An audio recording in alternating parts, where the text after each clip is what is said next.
સવેમ પુંસા પરો ધર્મ યતો ભક્તિરધોક્ષતે અહેતુક્યમ પ્રતિહદાત યયાત્મને સંપ્રસિદ્ધતે.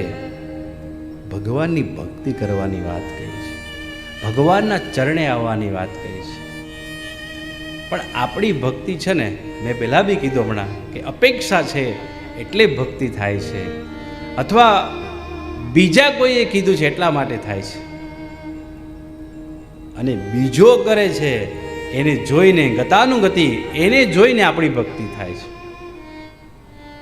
તમે જો શ્રાવણ મહિનો આવે ને તો બધાને ભક્તિ કરવાનું બહુ મન થાય. ઘણા ઉપવાસ કરે અને દિવસો ગણતા હોય, શ્રાવણ મહિનો ક્યારે પૂરો થશે. મારા ઘરે કેલેન્ડર જોયા કરે. અરે ભાઈ,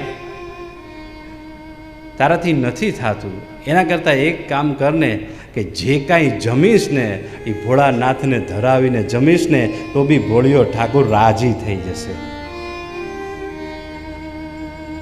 ઘણા મૌન વ્રત કરે, એમાં બેનો મૌન વ્રત કરે ને તો પુરુષોને બહુ મજા આવે.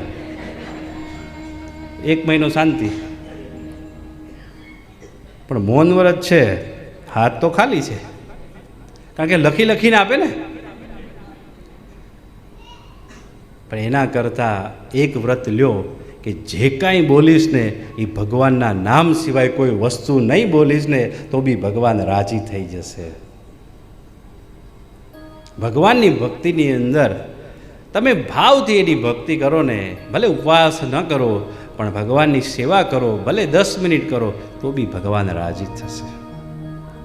જીવનની દરેક પરિસ્થિતિમાં ભગવાનને યાદ કરો.